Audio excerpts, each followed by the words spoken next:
কড়াইল বস্তিবাসীর জন্য ফ্ল্যাট ও ক্লিনিক স্থাপনের আশ্বাস তারেক রহমানের। জুলাই গণ অভ্যুত্থান স্মৃতি জাদুঘর ঘুরে দেখলেন প্রধান উপদেষ্টা। আইজিপির সঙ্গে ইউনেস্কো প্রতিনিধি দলের সাক্ষাৎ। মা বোনদের স্বাবলম্বী করতে ফ্যামিলি কার্ড চালুর উদ্যোগ নিতে চায় তারেক রহমান।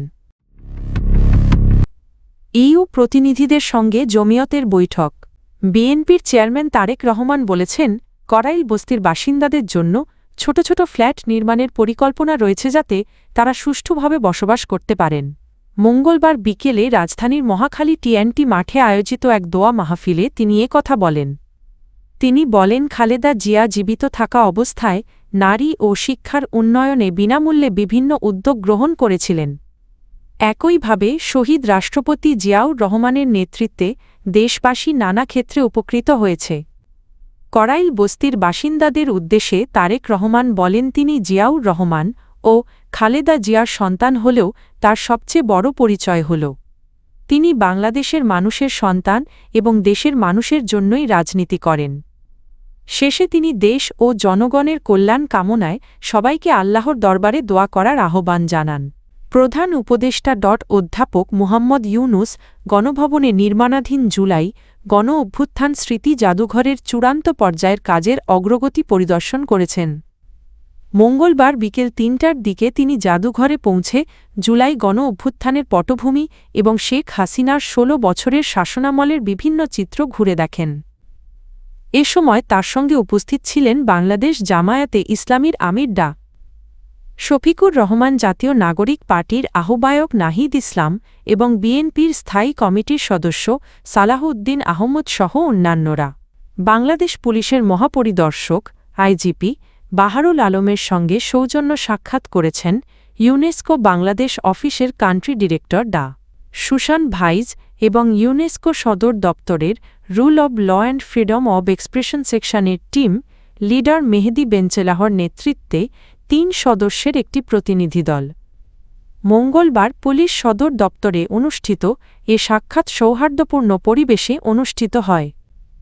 পুলিশ সদর দপ্তরের এক সংবাদ বিজ্ঞপ্তিতে জানানো হয়, সাক্ষাৎকালে পুলিশ ও সাংবাদিকদের মধ্যে পেশাদার ও গঠনমূলক সম্পর্ক, জোরদার আইনের শাসন, মত প্রকাশের স্বাধীনতা এবং ভুল তথ্য ও অপতথ্য প্রতিরোধে ইউনেস্কোর ভূমিকা নিয়ে আলোচনা হয়। প্রতিনিধি দল মত প্রকাশের স্বাধীনতা, সাংবাদিকদের নিরাপত্তা এবং তথ্য প্রাপ্তির অধিকার নিশ্চিত করতে ইউনেস্কোর বৈশ্বিক দায়িত্ব পুনর্ব্যক্ত করেন।